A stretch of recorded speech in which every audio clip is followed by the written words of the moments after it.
Wahai para pelaku riba, barangkali inilah masa keemasan dunia riba. Nyaris tidak sedikit pun dalam semua usaha mencari penghidupan yang bebas dari riba. Karena semua bentuk muamalah jual beli selalu menggunakan uang sebagai alat tukar.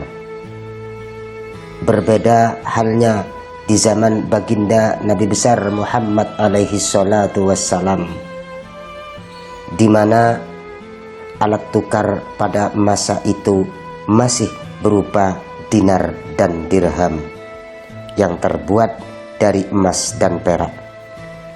Standar nilainya adalah beratnya logam, sehingga nilainya sama, dan setiap orang sangat memungkinkan dapat membuatnya jika ia memiliki bahan emas dan perak.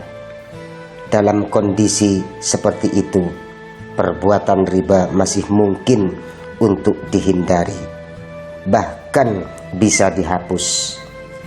Al-Imam Bukhari meriwayatkan bahwa baginda Nabi besar Muhammad alaihi salatu wassalam bersabda, sesungguhnya akan datang suatu masa di mana seseorang tidak peduli terhadap harta yang diperolehnya, apakah dari sumber harta yang halal atau yang haram. Al-Imam Tirmidzi dari Ibnu Mas'ud, di mana perawinya sangat diakui kesohihannya oleh para muhaddisin, langsung dari baginda Nabi besar Muhammad alaihi salatu wassalam, beliau bersabda, menjelang terjadinya kiamat, riba akan merajalela dan riba akan menjadi kehidupan sehari-hari.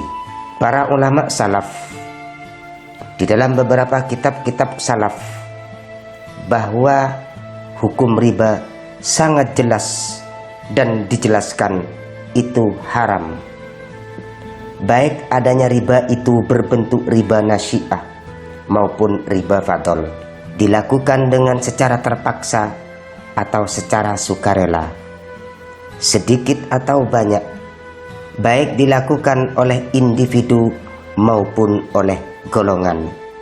Allah telah mengutuk pemakan dan pemberi riba, juga penulis dan kedua saksinya. Di dalam Al-Quranul Karim, Allah mengancam pada pelaku-pelaku riba.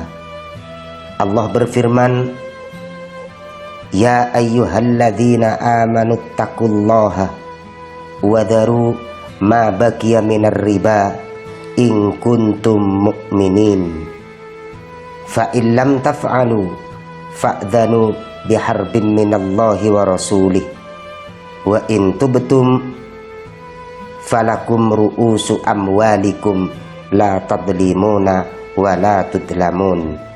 Wahai orang-orang yang beriman, bertakwalah kepada Allah dan tinggalkanlah sisa-sisa riba yang belum dipungut jika kamu orang-orang yang beriman.